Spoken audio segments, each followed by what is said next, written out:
Thank you very much, and thank you for having me here, for organizing that. I'll start by saying that about 10 years ago I wanted to write an intellectual history of the 1967 war in the Middle East. Basically, the 1967 war, the 6 Days War, as it's known, is credited with completely transforming the Arab world. It is being said, and we can argue about it, but it is being said that there was a secular world that was completely destroyed afterwards, and that if there was any universal project in the Arab world prior to the 67 war, it completely disappeared afterwards, to the degree that the whole culture veered to some form of religiosity, sunk into itself deeper and deeper into some position of Islamic fundamentalism. That's the caricature of the war. And I was always intrigued by this. I said, what could be defeated in the desert in 6 days that render a military defeat into such cultural defeat? What was actually happening there? What was intellectually defeated? What was the project that was defeated? So because I'm an intellectual historian, I thought, okay, I'll start reading all the important magazines, debates, books, look at all the intellectuals across the Arab world from the late 30s to the late 60s, which is, for various reasons, one intellectual unit, sort of the post-colonial era, the first phase of the post-colonial era. So I started reading for a few years, and immediately it occurred to me that no matter what I look at, I see the term wujudiya, existentialism. I see increased references to Jean-Paul Sartre.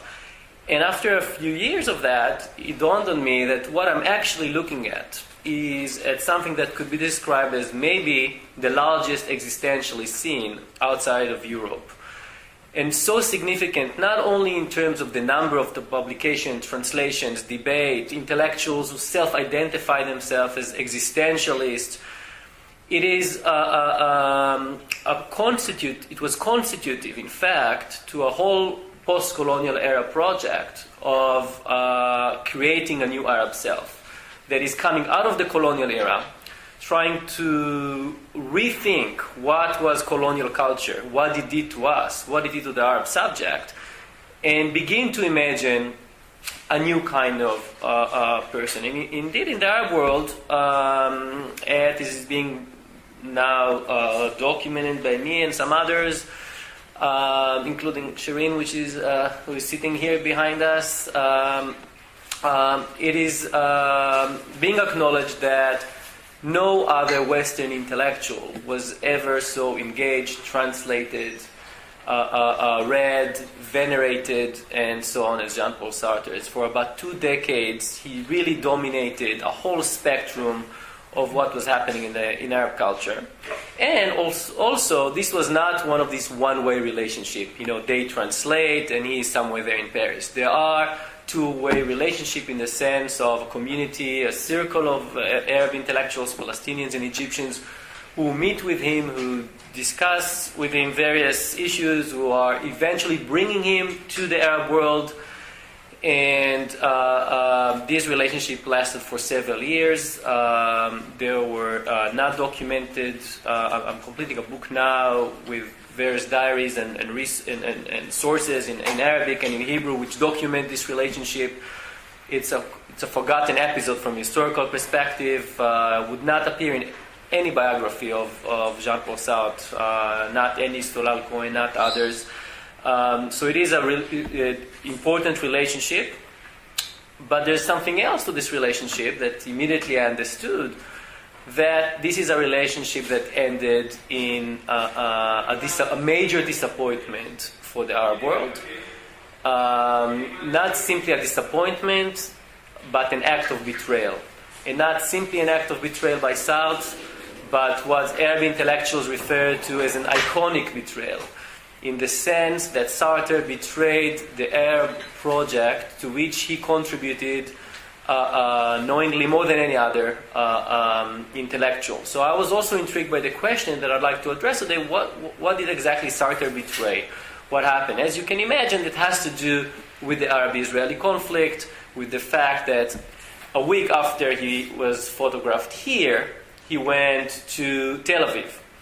And it's in the context of what was called the Arab-Israeli conflict that something happened. And there was a breakdown in the relationship so severe and so serious that immediately following the breakdown in the relationship, which happened in basically one act of Sartre signing some petition, he was disowned almost overnight. There's even a CIA report on that, believe it or not. I mean, there's CIA reports on everything, but there's even a report on how he was disowned almost immediately. Even his books were burned. Baghdad, that was known as the capital of Arab existentialism, his work was banned there, and so on. So this is the phenomena we're looking at in the breakdown of the relationship. And now I'd like to kind of take us more slowly and try to understand what exactly is Arab existentialism? What exactly is the project that Arab intellectuals took so systematically, I would dare say so religiously in a secular way, so religiously, and how did it unravel, and what does it actually mean? I will start by saying that the discovery of existentialism in the Middle East does not start with Sartre, I mean, Western existentialism. It starts actually with Heidegger, but I guess that's the talk for the UK Heidegger Society, if there is such. But at some point, Alexander Koire, who is a person who brought also Heidegger to France, comes to teach in Cairo.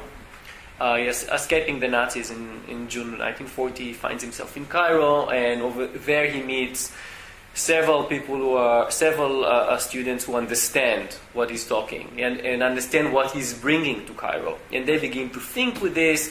And that is being tied immediately to Sufism, to Islamic mysticism, and the possibilities of constructing a new Arab self, which is not of the essence, but of the synchronicity of existence, which is, of course, a very promising proposition if you're coming out of the colonial era. So that's, I cannot talk about this now, that's in brackets, but this is a project that is going on in the late 40s and precedes the reception of Sartre. Sartre's work hasn't been translated yet and so on. But then there is an interesting moment of the arrival of Sartre to the Middle East. First of all, this discovery of engagement, of this engagement and this committed intellectual. That doesn't pass very well at the beginning. Because the leading intelligentsia in the Arab world, especially Taha Hussein, is the doyen of Arab letters, a genius by all accounts, a very broad spectrum of writing and thinking, a phenomenal human being. But he didn't like Sartre very much. He was, I would dare say, a little bit of a colonial humanist, very much implicated in the structure of colonialism and culture. He wrote famously that the future of Egypt is that of Paris, instead of France, that Arabs should become basically Europeans. He wrote it in 1939 as a platform for a new era. You understand it's not going to translate very well to a post-colonial era. So when Sartre goes after André Gide, who's a friend of Taha Hussein, you can imagine that Taha Hussein actually think, oh, this guy is, this young guy in Paris, all the rage, is maybe not for us. But nonetheless, he translates the major terms in which Sartre thinks, and the term itself of engagement, of commitment, as iltizam. But that's just there in some journal. It doesn't make a big splash. No one cares about it until a young person from Beirut, Suhail Idris, who is a literary critic, just emerging as a literary critic, goes to Paris for a PhD right in the time in which existentialism is this kind of street philosophy, a philosophy of the cafe, in which whether you understand what it is or not, that's not the point of it. You live it. You listen to music. You are having sex. You are in this kind of carnival, and he's completely taken by the atmosphere and by the possibilities that the atmosphere that this carnival opens for someone who's coming out of the colonial situation in the Middle East, which is kind of for him a double colonialism of the French, of the British, and of the family structure, conventions of society which are suffocating, as he understood that, especially sexually. And he especially is being taken not only by that, but also by le temps moderne. The fact that you can put a magazine there that is a literary, cultural, political magazine that is involved, that is taking on issues. There is no such thing in the Arab world. The magazines that are there are not satisfactory for if you're going to reboot and start another culture, a post-colonial culture. So he is taking the formula of le temps moderne, brings it to Beirut, calls it El Adab.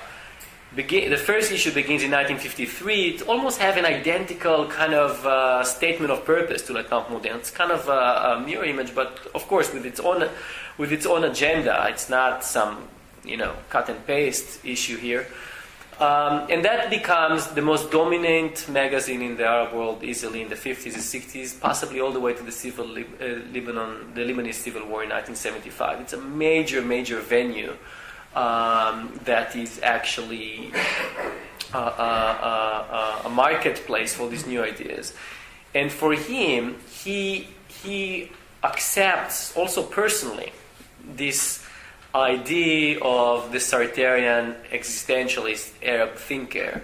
And he's doing it on various levels, including actually playing himself as if he's Sarter, his wife, Aida Idris, would become the major translator of text, of everything that radiates from Paris and every third world thought, including Fanon and so on. This would be this power couple, as they would be called in the US today, really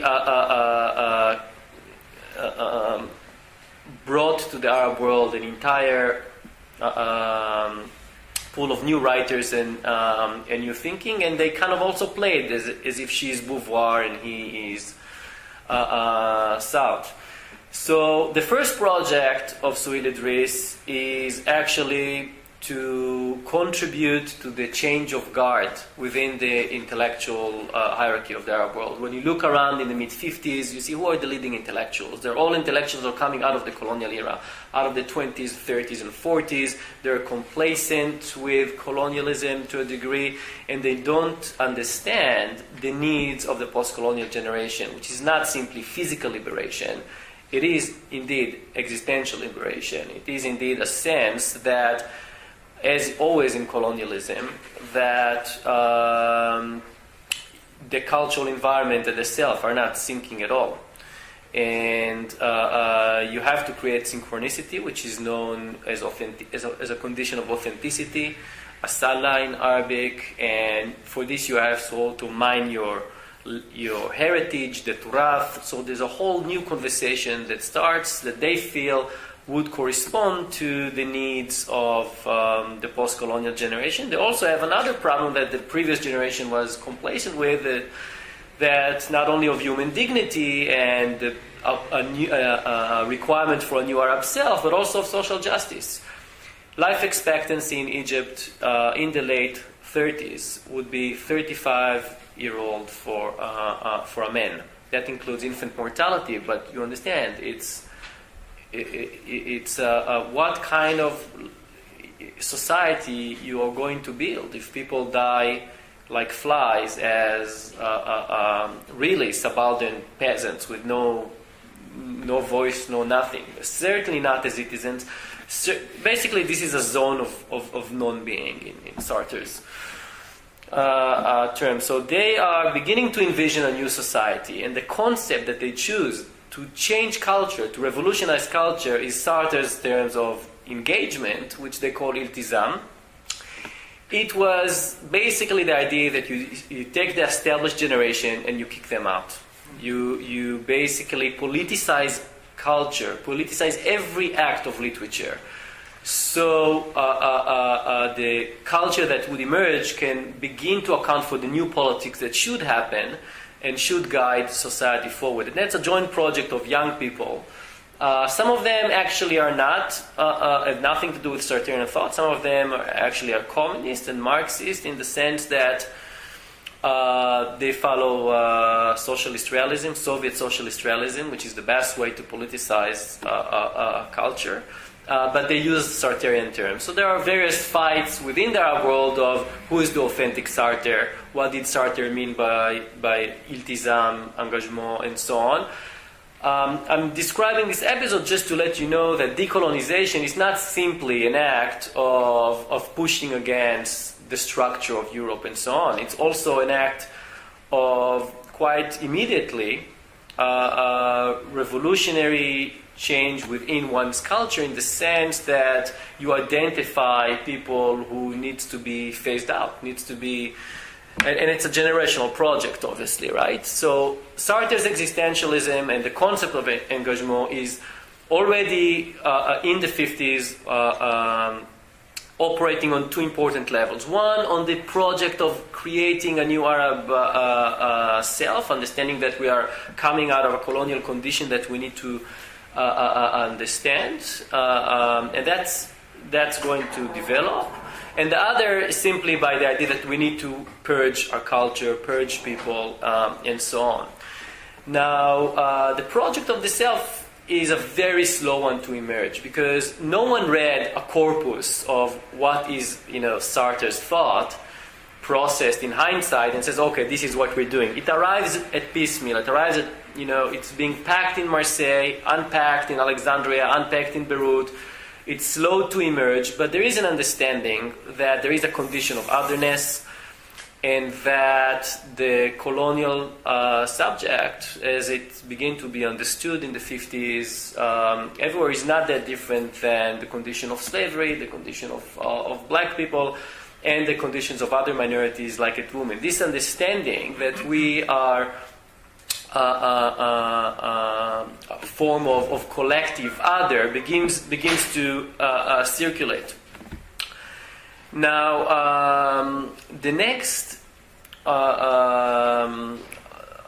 breakthrough, in a way, in how Sartre's thought was applied to the region has nothing to do with particularly with his philosophical writing. By the late 50s, this idea of race, otherness, alterity, these ideas, they do circulate widely, but they also nourish different political projects. Sartre's understanding did not nourish only one political project. There are people who are politically disagree on what should be the future of the Middle East. Communists and nationalists, for example, Pan-Arab nationalists, both took this concept as constitutive for the project, claim to be Sartrean thought, but they want to see really two different realities. But in the late 50s and early 60s, the third meaning of what does it mean to be Sartrean beginning to circulate, and that is actually more immediate, more promising, and something they connect to a little bit better. And this is this global activism. They read Sartre on Cuba, they read what would become colonialism and neocolonialism, they read about, obviously, the situation in Congo. They read and translate immediately everything that Sartre puts together, and other people who think like him. And this is a time in which Pan-Arabism is a form of new political theology of the nation, with this idea of sacrifice, that you are sacrificed on behalf of the nation, and through this sacrifice you are being reborn as a liberated Arab subject. This form of Pan-Arabism, it lives in the Egyptian version of it, and also in the Syrian version of it as Baathism. But both of them use the concept of iltizam at the core. The concept of iltizam was this commitment, becomes appropriated into this form of Arab nationalism, with the idea that the sacrifice on behalf of the nation is that which allow you to reinvent yourself. And this is before the translation of Fanon to Arabic. So it's not about violence, it's not about anti-colonial violence that liberates the self. This is simply about all form of sacrifice. For example, if you are a nurse, if you're a doctor, if you're an engineer, just do a good job on behalf of the nation. Be an ethical human being, and that would help us to recreate society. Now, at this point, the Arab world began to frame itself also in socialist terms, especially in Egypt and Syria. And the idea is, again, a revolutionary idea. It's the idea that the revolution is not simply a political revolution. It's not to capture power. It's not Saddam Hussein or the Assads. It is a revolution whose major goal in there, and that's all the theoretical writing in Arabic in the 50s and 60s about revolution, up until the Ba'ath takes over in the mid-60s, late 60s, are about an ontological revolution. How to revolutionize the human subject, because this is the person that should be recreated. And here again, the revolutionary example was such that when they look at Sarter's global activism, what they took from it is ethics, is a form of ethics, unspelled yet in any theoretical way, not even in the critique of dialectical reason, which they had problem discussing, translating, negotiating. But basically, by looking at what Sarter is doing and what is he saying is right and wrong. So they look at the engagement in Algeria, obviously. They look at the Congo, they look at Cuba, and all of the terms with which he discusses this engagement, these ideas of otherness, of racial inferiority, of colonialism is a system, an earlier text, all of these resonate with the Arab intelligentsia and the political elite, increasingly one by one, to the degree that they see that their project is overlapping. How much overlapping is the fact that Egypt, for example, is leading this project, begins to be involved in the Congo conflict, sends troops, sends arms, as an extension, really, of Sarter's text on Patrice Lumumba. So this was not for them simply they're doing a revolution in the Arab world, revolution in Egypt. The position of being revolutionary is a global one. Why is it a global one? Because if you are trying to transcend your colonial situation, what you're actually dealing with is an attempt to reinvent freedom. And freedom is not bound by space. It is not a freedom in the land of Egypt, the freedom in the Palestinian refugee camps, the freedom in Lebanon or Syria. It's the freedom of the individual. And the freedom of the individual against neocolonialism is a global fight. And hence, when the Arabs begin to be engaged in the battle for freedom, and in the effort to reinvent this new universal subject, the frontiers of this effort are global. And this is why they are being involved basically around the world, including in Yemen against British colonialism, where they put considerable resources towards the liberation of Yemen, or what they thought is the liberation of Yemen, and so on. And to their surprise, they have a philosopher, the most influential philosopher, the anti-ambassador, as he was called, who's going around the world, speaking in the same language they speak, involved in the same project. There's complete compatibility within the concepts that he's using and they're using. The concepts are illuminating and supportive of the Arab project, as they are supportive of the broader project of, I call it the ethical subject of the left. What is being really created in the early 60s is this kind of ethical subject. It's a universal subject of the left that Sartre, as a global activist, for lack of a better word, epitomizes. So the hope of the Arab intelligentsia and the Arab world as a whole, that by engaging in this global fight successfully, they would transcend the colonial situation and would emerge simply as a global citizens, as emancipated people, not simply as those who fought against French colonialism or this or that. Now, what is the big thing that I'm missing here yet in this lecture is, okay, so what about Zionism? Where is this Zionism and the relation to Zionism and to Israel stands in all of this? The Arab intellectuals like elsaied, a Palestinian, who begin to take on Sartre, and when I say begin to take on Sartre, it's not simply that these people read a few things in the Modern, translated it. elsaied, Hisham Sharabi, especially Palestinians, hooked up with existentialist philosophy from the very beginning, from the late 40s. And not only Sartre, Kierkegaard, Heidegger, they both do PhD in existentialist philosophy. One in Chicago, the other one in Georgetown University. elsaied was also working in the UN, with the people who worked on the Universal Declaration of Human Rights. So these are people who really understood existentialist philosophy, but also thought about it in terms of being a Palestinian refugee, this state of statelessness, in the state of being the other of the Israelis, of the Zionists. So they are thinking with these terms. They seem to be applicable with Sartre, compatible, with Sartre's thought. And now the questions that they're beginning to press is, all right, if there is neocolonialism, if there is a situation of systematic racism in which the Arab world is otherized through this relationship, and if you think about Algeria as a classic case of this relationship, what would you think about, that's the question they pose, what would you think about Zionism? Where does that stand in Sartre's scheme of things, intellectually? And it's a question that is being answered by, is not being answered. It's being answered by ambiguity, by nothing to begin with. So that's begin to be concerns in the Arab press, where they're beginning to press the question. But Sartre too understands that 1965, and that's I think where the new sources that I found I think are a little bit illuminating how he got to this pyramid in the end. Sartre understands that he needs to actually, that his ethical project is very clear globally.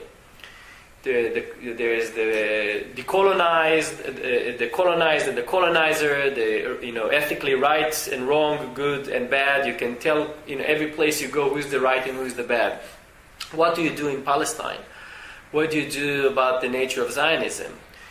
And Sartre begins to understand that he needs to study it. So in 1965, he finds in Paris two interlocutors. One is an Egyptian young journalist, very ambitious man, and another one is an Israeli delegate for the Socialist Israel Party, Mapam, that had nice ideas but never any clout in politics. And he begins to talk to them, especially begins to talk to Ali El-Saman, who arrived to Paris a little bit before the Israeli delegate. They meet almost every week for a whole year. And Sartre begins to learn from him about the realities of the Middle East, of what does it mean to have a socialist revolution. And Ali Saman presses the question, all right, so what do you think? How this, we agree on everything, how come the situation in Algeria is not applied to Zionism? Are Palestinians other of the Israelis? If so, how do we address it? Sartre immediately, and it's not only Sartre, it's La Temps Moderne, it's the whole journal. They said, okay, we're going to study this, we're going to do a fact-finding mission, and we're going to publish a special issue of La Temps Moderne, which indeed published in June 1967, a special issue, and the special issue is going to be about trying to elucidate the condition of the conflict. So just by my language, you understand that we're almost talking about a Lyotard and a postmodern position. That is, it's a conflict so severe that you cannot try to solve it, you cannot try to intervene. All you can do is ask the Arab side to write 15 articles about what they think is the conflict. And you can ask the Israelis to write another 15 articles, put them one next to another, not in conversation, not in a dialogue, next to one another, so that each person can see the position of the other and perhaps dialectically emerge into a new position of understanding that might in the future suggest the possibility of a dialogue. This is a non-ethic ethics. Sartre doesn't have anything like this in any other involvement. But here, that's the project he proposes. Both the Israelis and the Arabs don't want to participate in that. They want clear answers. In Israel, Sartre was known as the Arab philosopher because they understood how constitutive he is to the Arab project, to the post-colonial project. Sartre did not have such relationship or engagement in intellectually, ideologically, philosophically in Israel. It's a different story there. But after 2 years of preparing this, eventually he's ready to come to the region. And he agrees to go to Egypt, and he agrees to go to Israel, and he agrees to go to the Palestinian refugee camps. The visit itself is something that was never studied. It was never. You have to bring a lot of sources into this. It's a really long story, but There were a few statements that Sartre made, some of them in French, some in Hebrew that were translated to French, and these are the sources that are being used to understand what Sartre did on the conflict. What is missing here is not what Sartre said, which is not a lot, because the guy who would not stop himself from saying what he thought about any kind of conflict in the world, resisted the very thing for which he was very famous, which is the text. He did not write a text on that. He did not want to say anything concrete. So what is left is to try to read his body language, to try to read what happens in this visit. There are a lot of sources that tell us. So to begin with, it's not Sartre's visit. All three of these visits. Claude Lanzmann, he is the producing manager of Le Temps Moderne, very influential within the apparatus. The whole project of the visit was not a Sartre project, it's a project of the whole Sartre circle. It's the machine of Le Temps Moderne is putting this together. So Lanzmann is putting it together. Lanzmann is a Jew, he's a Holocaust survivor, and he is a staunchly, as you probably know, a pro-Zionist. He is actually in the midst, as he revealed in his autobiography, but also interviewed him for this project. He's in the midst of discovering why he is a Zionist. So obviously, not a very good person as fine of an honest broker here in the project. Simone de Beauvoir actually have very strong feelings too about what's happening in the Middle East, and she's also taking very clearly a Zionist standpoint.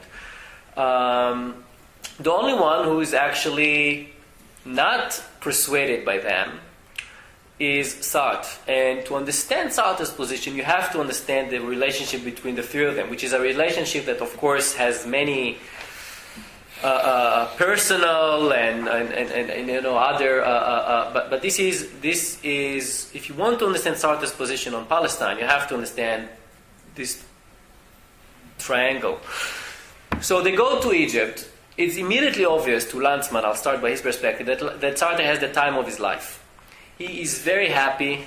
He is discovering something, a form of revolution, and you have to understand, this is 1967, it's before May 68, the dead years in French history. Nothing happens between 62 and 68, right? And where is the example of revolutionary people? It's in China, and it's in Cuba, and it's in the Arab world. If you want to know how to be a revolutionary, come to the Arab world. Because Europe really have nothing to offer, and here is a form of socialism that can work. So Sartre is being very impressed by this, but also personally, he's having a good time. You cannot put him to sleep by the end of the day. He's drinking, he's going on the Nile, he's partying. His schedule, if you follow the schedule, 2 weeks there, it's packed. And everywhere he goes, there's piles and piles of his books translated. Everybody wants to engage him and so on. Everybody's familiar with his thoughts, or what they think or his thoughts are. At some point he said, look, your existentialism is, how did he put it? It's a fashion. It's not, you have to engage more seriously, you wanted to tell them. But I personally, for my work, the idea that Arab existentialism was not the real existentialism, I don't care about it. I think it's, we can talk about it later. Whatever non-serious European existentialism it was very serious in the Arab world. So he's very happy with it. But as the visit in Egypt goes on, the happier he is, the less happy Lanzmann is. Because Lanzmann begins to understand, hey, he's not going to fall on the side of Israel in the end of the story. They go to the Gaza Strip. The Egyptians did not want the tour to be hijacked by the Palestinian issue. Some intellectuals wanted, but not the Egyptian government. Egyptian El Ahram, the newspaper that hosted him, the state newspaper, they did not want the Palestinian agenda to take over. They wanted Sartre to acknowledge the revolutionary effort of Egypt as a place that managed to do socialism, anti-imperialism, and being nationalist at the same time, which everybody in Europe in the 60s, that's kind of like the golden, if you can do this, that's terrific. And here's an example. And specifically, Nasser wanted Sartre to write a book about him, the same way in which he wrote about, a hurricane in Cuba, or what's it called, Sartre in Cuba, it was translated. He wants the same book. And Egyptians believe that the special issue of Le Temps Moderne is not actually these Israelis and Arabs writing next to each other, it's a special issue on them, on the revolution.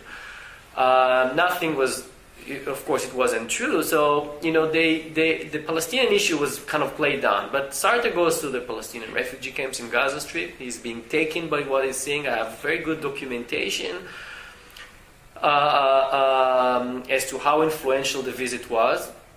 At some point he's taking, just to explain that you really have to look at what is happening in the visit between the three of them. He's being, some kids came and stood next to him with the Palestinian flag. A journalist took a picture of that. Lanzmann came to the journalist and said, no, you have to expose the film. You cannot have a picture of Sartre next to Palestinian kids with the flag, because then you're taking a position. You're identifying. You said your position is that of non-position, of total absence, as Sartre said. So this is a problem. They exposed the film. Apparently, for the second time in the tour in which they exposed the film, there's also in Cairo, they were asked to expose it once. This is why we don't have many pictures also from Gaza Strip. He's also reading, Lanzmann noticed that he's reading The End of the Jewish People, which is some French sociologists put together, basically arguing that Zionism would finish off Judaism. I think it's before the Judith Butler of the time, Parting Ways that she wrote. I think that's kind of something along these lines. And Lanzmann said, that's what you're reading before going to Israel? I mean, that's, a book that is anti-Zionist. So Lanzmann is very shaken at this point. Bouvard is also unhappy. She's unhappy because she also gave talks in Cairo University, and whatever she talks about was the second sex. And the questions she got from Egyptian men drove her crazy. Why aren't you married to Sartre? Not knowing that she's actually dating this guy. And very patriarchal attitude towards her. The record, she was really outraged by this. It also doesn't go well in the Gaza Strip. There's a fight with the refugees. They were not polite. They wanted him to identify with them right now. Sartre basically said, I'm supporting the right of return, but nothing more than that. So it didn't go well. And also for the Palestinians, what are the Zionists? They're not called Zionists. They're called El Yahud, the Jews, because that's the people they saw. That's the people they confronted. And they know that Lanzmann is Jewish. So there was a whole tirade against the Jews that Lanzmann and Bouvard read as anti-Semitic, and didn't sit very well with them at all. So the visit in the Gaza Strip is a complete failure. Then they go to Israel. The reception, they fly through Athens. The reception in the airport is a disaster. Sartre is unhappy. He doesn't smile, doesn't want to talk to journalists. All the newspaper the next day give him bad press. Who needs this guy? Who brought him? We cannot handle this. We just had Günter Grass coming. These Nazis. The Israeli psyche is burdened already with that. No one wants, but you cannot ruin a visit. So people are still trying to put kind of a nice face to it. Sartre immediately begins to act out. He goes to the Weizmann Institute, it's the Israelis' MIT, to meet the Israeli scientists. They show him how the Zionists, we're doing this science and this project. He hears them with their perfect English and said, you guys are just, American imperialists, there's nothing in it. Lanzmann hears this and said, I had it with you. And he leaves the tour. A tour that he worked 2 years to produce. He worked very hard. He had to come to Israel to persuade all the Israelis to participate. Israel has nothing to do with Sartre. He said, I had it with you. Takes an airplane and leaves. On the opposite direction, Sartre's adopted daughter comes in to join him. And there's a whole complexity of it that I cannot go into here. The next few days, Sartre begins systematically to cancel all his appointments. He was had an appointment with Ben Gurion, the founder of the state, who lives in his cabin in the desert. On the way, they said, I don't feel like doing it. All right, this is cancelled. He's having a meeting with the Israeli chief of staff, Yitzhak Rabin. That's 3 months before the 67 war. On the way, he said, I'm not doing that. I don't want to do that. So the Israelis tell him, look, but you just met the Egyptian army. He said, so how does that? You have to meet the Israeli army too. He said, I'm not doing that. Then it was a meeting in the parliament, in the Knesset, with all the parties. He said, I'm not reading anything from the right. I don't have anything to talk with them. Fine, this is cancelled. Then they go to dinner with Yigal Allon and a general, and then a minister, and kind of another kind of Zionist icon.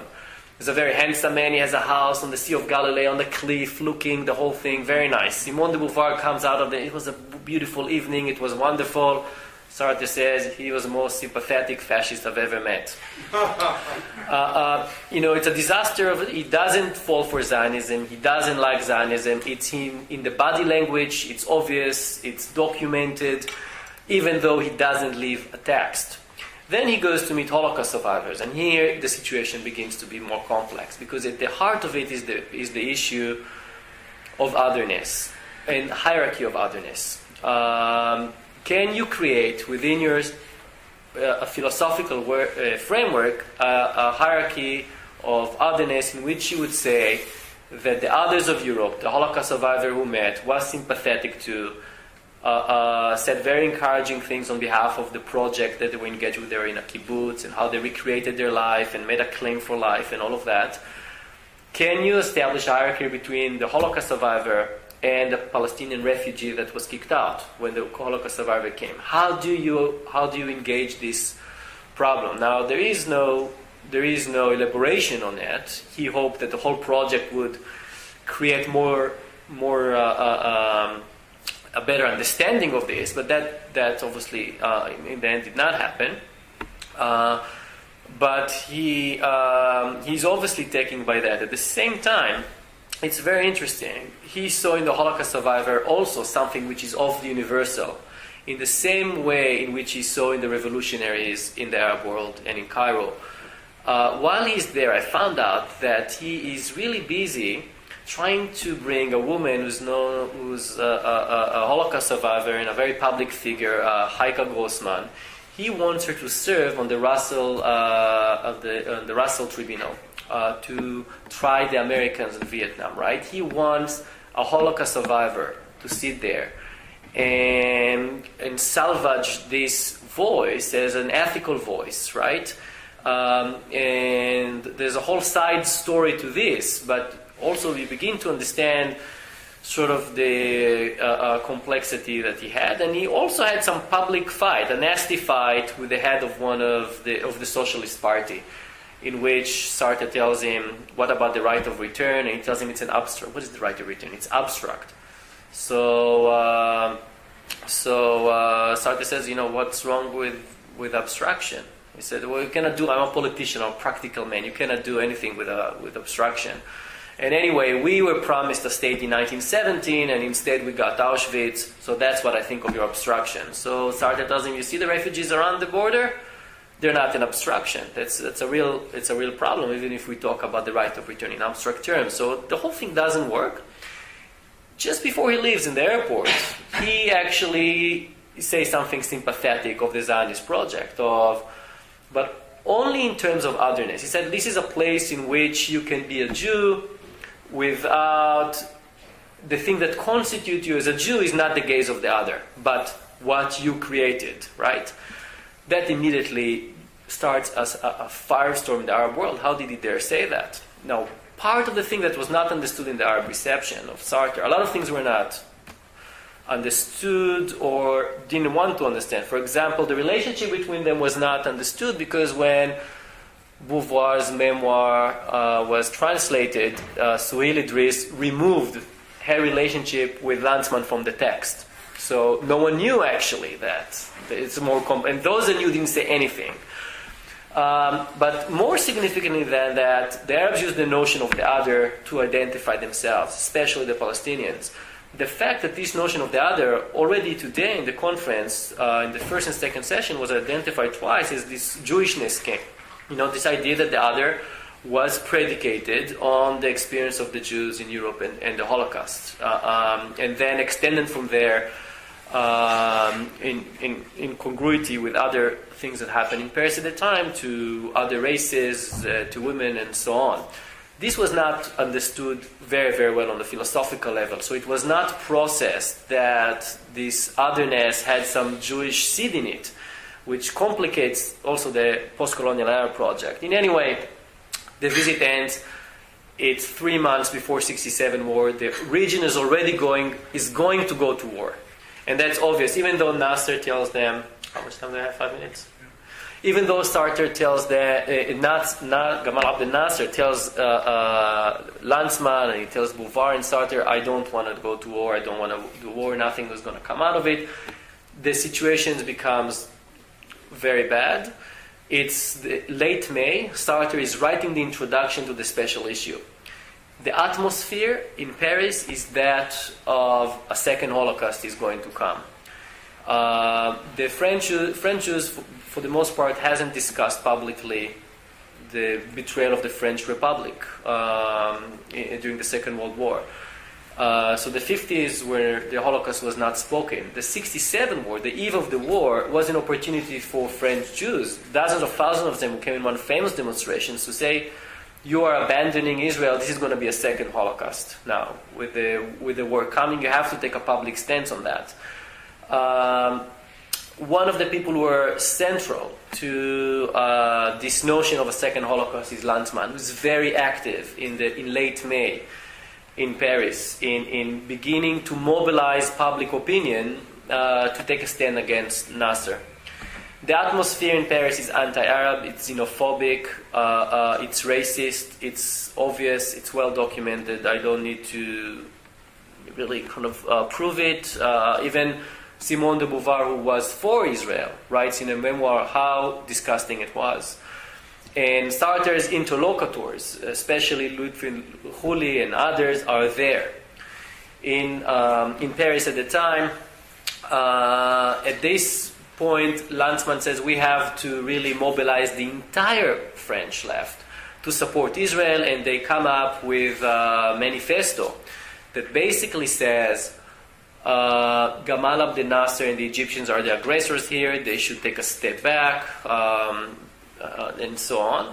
Everybody signs it, from Picasso, Marguerite Duras, everybody signs it. Yankelevich, 58 intellectuals. If there was a French intelligentsia, they're all there. Of course, Simone de Beauvoir. Sartre doesn't want to sign. So he's avoiding them, but Lanzmann is chasing him. As he described to me, I wanted the signature. He's waiting outside his home, waiting. Finally, Sartre comes. They have an exchange there about the second Holocaust. Sartre gives him the signature. The next day, this appears in Le Monde, and in the Arab world, there is a gasp. It was immediately cables arrived to Paris. How did you do that? How did you divest? It's under this situation. The stress on Sartre is enormous. The cables, the Arab interlocutors he had are people he had relationship with.